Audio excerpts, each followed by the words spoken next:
Importante kay nato nga mahibaw ta sa atong future. Muna nga si Pedro nangutana siya unsa may dangatan aning tawhana, kay si Pedro manggod nakadawat naman siya og pahimangno ni Hesus nga niingon si Hesus, moabot ang panahon Pedro nga lain ay magbakos nimo nga idupa nimo ang imong kamot ug dadon kanila ngadto sa lugar nga dili nimo gustong adtuan. So murag nakahibaw na si San Pedro atong panahona nga hapit na siya or mao gyud na iyang padulngan nga malansang siya sa cross para ni Hesus. Mao tong pagkakita niya ni Juan, San Juan nga gitawag og ang pinangga nga tinun-an ni Hesus. Iya sang gipangutana si Hesus nya kani magtutudlo unsa may dangatan ani nga pinangga maninimo. Mao tong gitubag sa siya ni Hesus, ayaw na lang pagpanghilabot anang laing tao. Ang imong buhaton mao ang pagsunod kanako. Kini mga igsoon ang atong makatunan ani kana bitang gustos Ginoo mo focus ta unsay atong misyon sa kinabuhi aron pagtabang nga mukaylap ang pagsangyaw sa maayong balita. Di na ta magsigig himantay sa atong isig ka tao, muabag na lang ta unsay atong mahimo para sa kaayuhan sa katilingban, labi na gid sa simbahan.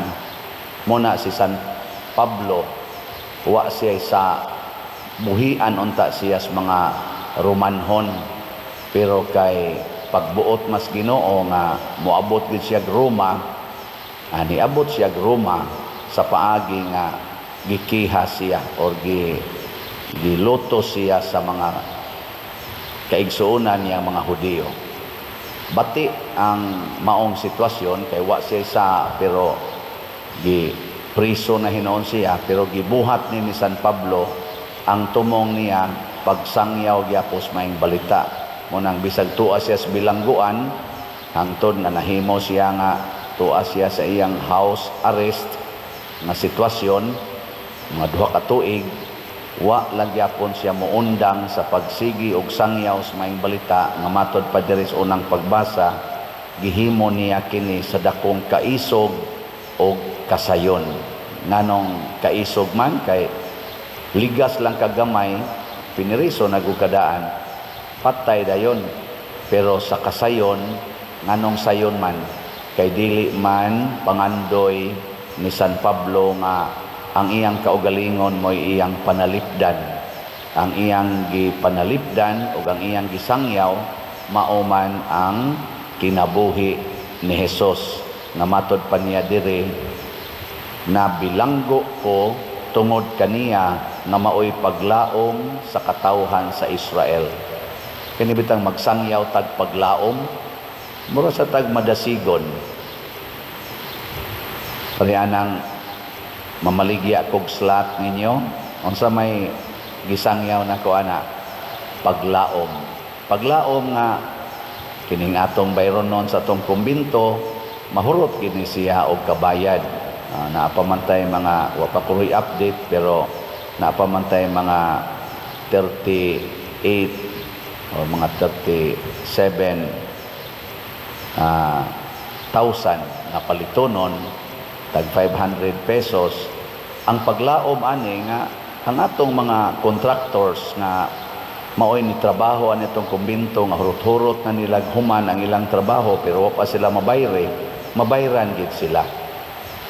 Naa diha ang paglaom sa sige natong paambit kay nagtuman ta sugo sa Ginoo nakahatag tag paglaom nya kanisan ato ditong kontraktor sa Kapilinya di Fatima dito San Remigio gihangyo man taan ni sa atong obispo nga mo'y nagdaa dito si Bishop Ruben nga patabangon tag tiwas og bayad aning 6 million. Sige lang sa tagpalit og 1 slot sa MMHD or Mother Mary's Healing and Deliverance nga tag 1,000. Karong buwan na og ato ning sigag palit makahatag na sa tagpaglaom. Labaw sa tanan kining atong pagpasayloay og paghigugmaay. Mao gid nay makahatag og paglaom. Karon kusog na kaayo ang hinikugay, hikob, depression sa mga tao. Apil nas mga batanon, hasta mga estudyante. Ako'y rekoleksyonan nagiusa dito nga nagkusmod lagi ang naong na interest man ko niya nga nagkusmod yang naong akong gipangutana dugay kay siyang nitingog niya iyang mga kauban murag ni aksog bugal-bugal ang uban ni aksyon sa simpatiya niya gaduko ra gito siya nitingog og gamay paghuman di kay klaro yang tingog ugom-ugom gaduko ra gid siya dito ako luoy-luoy sa ning estudyantehad lalaki murag wa gid siya kalipay nga estudyante karon wa na kayo paglaom kay wala na kay sila matagai sa pagtulunan nga Dios nun. Ug unsa may pagtulunan nga Dios nun?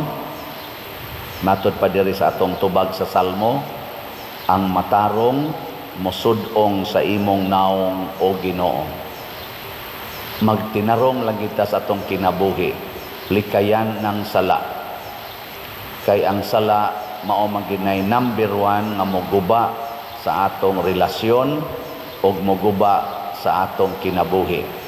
Magtinarong mautanang magsigi kog hisgot aning 7 capital sins daghan namang nakamao ana kanang paligas, pride, sa tunang sunod anger, lust, envy, gluttony, avarice, and sloth. Muna paligas, pride, garbo, anger, kasuko, lust, kaulag, envy, kasina, gluttony, patuyang o kaon, avarice, kahakog o sloth, katapulan. Kung malikayan ni nato, nindot kay itong kinabuhi. Bahalag mag-antos ta, basta ato lang gining likayan. Muna diri sa atong ebanghelyo, si Kristo gihatagan niyang emphasis ang pagsunod sa iyang kabubuton dili ang pagsigig kasina anang atong isig katao nga Lord nganong ako gaantos man siya hayahay man ay ayaw na di na ta magkwenta ana ako sad mo ingon sa kuting haliusay Lord nganong hasta ako nipalit man ta kog slot nganong minus man kaing halin wala na di na mao og nituo ta nga kanip tinarong ning ato mao na ato nang sundon og kun ato na nang buhaton mga igsoon ang buhat sa Ginoo magpadayon sa pagbunga dinhi sa atong kinabuhi matud pa ni San Juan kun ato ning padayonon og basa kining gospel nga akong gibasa karon mao naman ni ang katapusan ni gibutang pagidinhi nga kung isuwat gid ang tanan nga gibuhat ni Hesus dili paigo nga sudlan sa sinulat nga basahon ang tibuok kalibutan sa ato pa purtig yung daghana sa nabuhat ni Kristo sa iya lang mga pila ka tuig 33 ka tuig niya ang iya yung active ministry 3 ka tuig purting daghana siyang nabuhat ugma ato nang sa ulogon ang Pentecost Sunday ang pagkunsad sa Espiritu Santo ngadto sa mga apostoles kuyog ni Mama Mary maotoy hinungdan na mi lambo og maayo ang simbahan apil na dinhi niabot na dinhi sa Cebu niabot na dinhi sa atong barangay San Vicente o gikan sa barangay San Vicente karon magmisa ta online naghimo tag mga project ning apil na pod kamong tanan throughout the world nga nitabang sad mo dinhi nagkakonektahay na ta mga buhat ni Ginoo nya kon magsigi tag buhat ani mao ni siya motukod mopalambo sa kalibutan subo lang palandongon nga naidaghan sad nga wa magbuhat sa buhat sa Ginoo. Munang naggubat, pinatyanay, nagsinuyupay, anang syabo, og mga drugas, sugal, og mga bisyo. Hangtod sa katapusas kalibutan, magpadayon ni, magdungan ang dautan og ang matarong. Pero bulahan ang mga matarong. Sa ganito tubag nato sa Salmo, ang matarong mosudong sa imong naong o Ginoo. Nagilingi ako no na imong tupad. Nya pangutan-a siya ing na unsay imong gisudong ron nga naong. Nakanang imo dihang cellphone unsa mang naong sigihan imong sudong. Kanindot unta ang mga bana makakita sa naong sa Ginoo diha silang asawa aron magsigi silag sudong sa naong silang asawa, dili tungod kay purting gwapaha, kundi tungod kay nakita na nila ang naong sa Ginoo. Nganong naong mas Ginoo? Kay ang asawa sad kind, forgiving, understanding, unya maalagaron. Mausad ang asawa magsigi sa tan-aw sa naong subana, kay ang naong sa subana nakita sa diha ang Ginoo. Masigig faithful, loving, caring, understanding. Ang mga anak sa dili magsigtan-aw sa cellphone, kay magsigsudong sa naong sa ilang ginikanan. Kay ang ilang ginikanan smiling, caring, nya understanding. Ba? Nya magsige sa mong sudong sa naong sa pari. Inyong paris priest, ganahan mo mosudong? Ingon mo ay lang ana padel kay imong naong yawanon Una, kinahanglan gyud ang mga leaders makapakita sa naong sa Ginoo. Sama ni San Pablo nga usa ka leader, ug sa atong Santo Papa karon nila ni San Pedro, nakita diha nila ang naong sa Ginoo, kay nagantos sila, nagantos alang sa kaayuhan sa uban. Gani nagpakamatay gyud alang sa kaluwasan sa tanan.